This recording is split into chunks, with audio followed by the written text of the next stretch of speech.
Israel carried out more deadly strikes in Gaza. France's most famous museum fell victim to a heist. And you might be able to spot 2 comets tonight. That's some of what we'll get to on The 7 from The Washington Post. I'm Rennie Svirnovsky, in for Hannah Jewell. It's Monday, October 20th. Let's get you caught up with today's 7 stories. Number 1. Israel launched another wave of attacks in Gaza. The strikes yesterday killed about 44 people, according to local hospitals. The escalation came after Israel accused Hamas of violating a 9-day-old truce by attacking Israeli troops behind the ceasefire line. The Israel Defense Forces said that Hamas militants had fired at troops in southern Gaza. Later, it announced that 2 Israeli soldiers had been killed. Hamas's armed wing said it was unaware of any clashes in the area. President Trump spoke to that on Air Force One yesterday and insisted that the ceasefire he backed was still in place. We think maybe the leadership isn't involved in that, some rebels within, but either way, it's going to be handled properly. It's going to be handled toughly, but properly. Is the ceasefire still in place? Yeah, it is. It is. Israel and Hamas had signed on to the first phase of a deal, which required Israel to partially withdraw troops from Gaza, allow the free flow of humanitarian aid into the enclave, and release more than 2,000 Palestinian prisoners and detainees. Hamas had agreed to release its remaining Israeli hostages, including the bodies of those who either died on October 7th, 2023, or were killed in captivity. So far, the group has freed 20 living hostages and the remains of 12 others.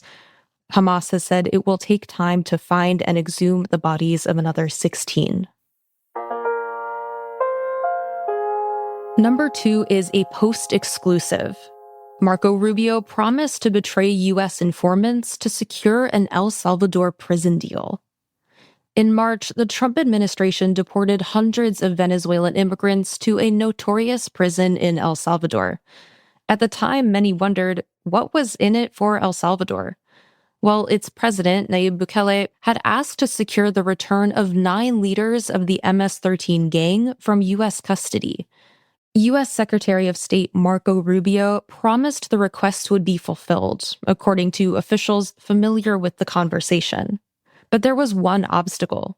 Rubio told Bukele that some of the MS-13 members he wanted were informants under the protection of the U.S. government.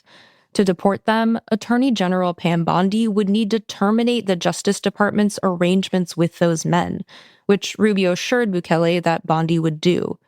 Rubio's extraordinary pledge illustrates the extent to which the Trump administration was willing to meet Bukele's demands to make this prison deal happen. It would become one of the signature agreements of President Trump's early months in office.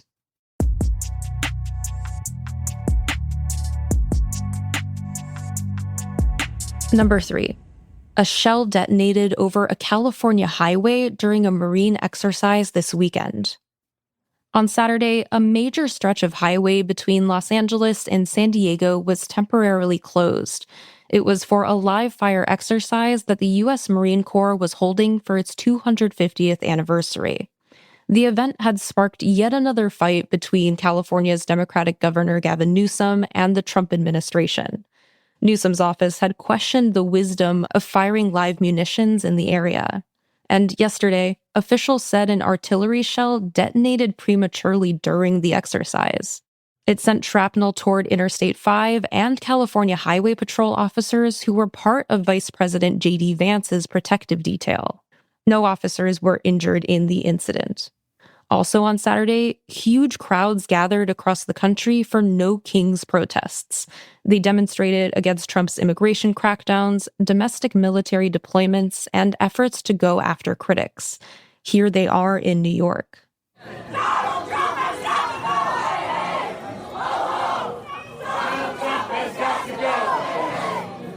Organizers estimate that nearly 7 million people attended the demonstrations.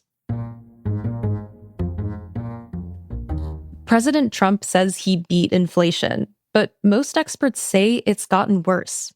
That's number 4. Inflation helped elect Trump. It took off during the Biden administration as the economy roared back from the coronavirus pandemic, climbing to near double-digit levels. And while price growth has slowed over the past 2 years, it's remained above pre-pandemic norms. The costs of everyday goods and services are about 25% higher than before the pandemic. Trump says he brought inflation down.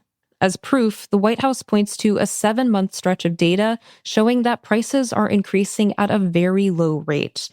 But most experts agree that inflation has been ticking up in recent months, in part because of Trump's tariffs. And economists expect more tariff-driven price increases in the months to come. Number 5. Thieves stole precious jewels from the Louvre in broad daylight. The thieves moved in just after the famous museum opened in Paris yesterday and managed to pull off the heist in under 7 minutes. Officials said they forced their way into the Apollo Gallery of the Louvre using a furniture elevator attached to a truck.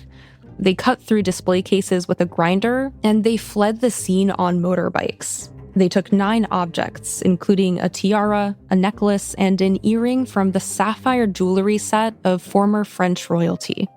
The stolen pieces were studded with thousands of diamonds and many precious jewels. The French interior minister told French media that the items were of inestimable value. One item was recovered near the scene, the crown of Empress Eugenie, wife of Napoleon III. The thieves are believed to have dropped it on their way out.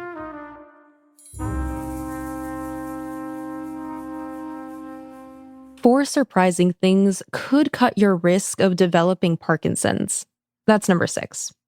Parkinson's disease was once considered relatively rare, but in the past 25 years, the number of people living with it has doubled to more than 8.5 million.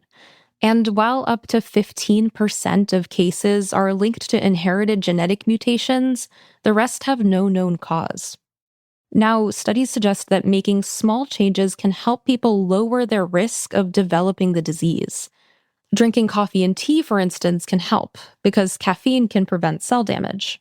Researchers also suggest being careful with your dry cleaning, as some of the chemicals used can increase your risk. They say that eating organic foods, avoiding pesticides, and using water filters can help too.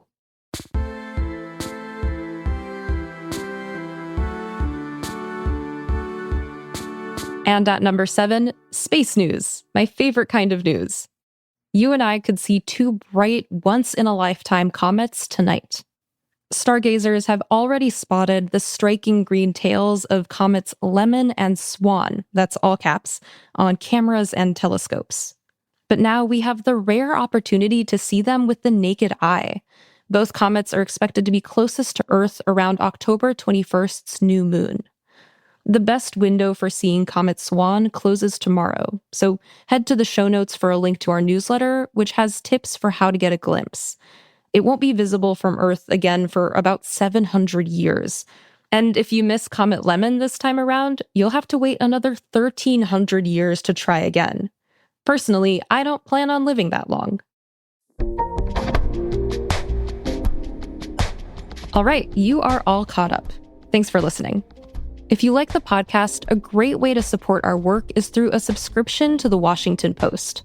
A core monthly subscription is only $4 every 4 weeks, or $40 for the first year. Subscribe to the Post by going to washingtonpost.com/subscribe. I'm Reddy Svirnovsky. I'll meet you back here tomorrow.